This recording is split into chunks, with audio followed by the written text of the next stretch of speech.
জীবনের প্রথম কাপড়টা অন্যের হাতে পরতে হয় এবং শেষ কাপড়টা পরতে হয় অন্যের হাতে। তাহলে এই পৃথিবীতে মানুষ কিসের এত অহংকার করে? অন্যের ক্ষতি করতে চাইলে নিজের ক্ষতি হবেই। হয়তো ক্ষতির ধরন ও সময় একটু ভিন্ন হবে, তবে ক্ষতি হবেই। কারণ প্রকৃতি তার আপন গতিতে প্রতিশোধ নেয়। যেখানে আপনার মূল্য নেই সেখান থেকে সরে আসা বুদ্ধিমানের কাজ।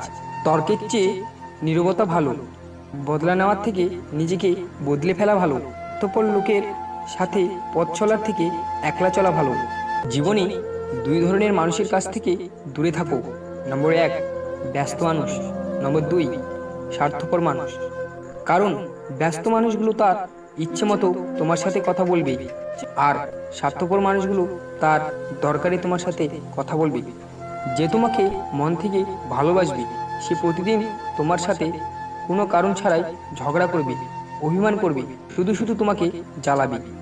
মনে রাখবেন, দুর্বলেরা প্রতিশোধ নেয়, শক্তিশালীরা ক্ষমা করে, আর বুদ্ধিমানেরা সবসময় এড়িয়ে যায়। জীবনে একমাত্র সেই খুশি হতে পারে যে সমস্ত পরিস্থিতিতে নিজেকে মানিয়ে নিতে শিখে গেছে। এক ফোঁটা বিষ অনেক জল নষ্ট করে দিতে পারে। ছোট একটা পাথর বড় একটা কাচের বোতল ভেঙে দিতে পারে। ছোট একটা মিথ্যা কথা পুরো জীবনটাই নষ্ট করে দিতে পারে।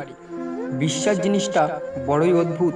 মানুষ জীবনে যা কিছু পায় বিশ্বাস করেই পায়, আর যা কিছু হারায় বিশ্বাসের কারণেই হারায়। জীবনে এমন বন্ধু বানাও যে আয়না আর ছায়ার মতো হয়, কারণ আয়না কখনো মিথ্যা বলে না, আর ছায়া কখনো ছেড়ে যায় না।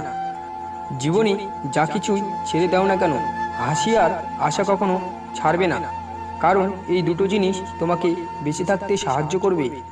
ভরসা তাকে করো যে তোমার এই 3টি জিনিস বুঝবে।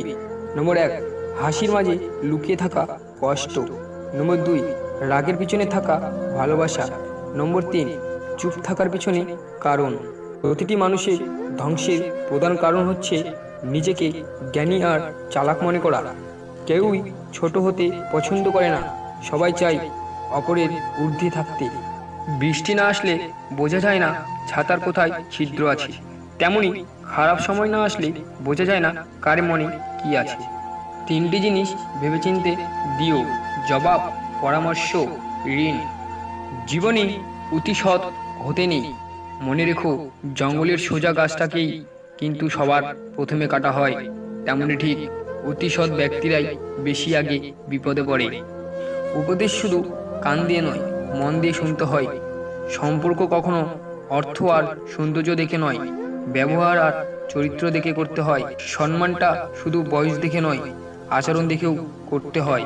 সম্পর্ক তৈরি হওয়ার আগে নিশ্চিত হন আপনি তার প্রিয়জন না প্রয়োজন।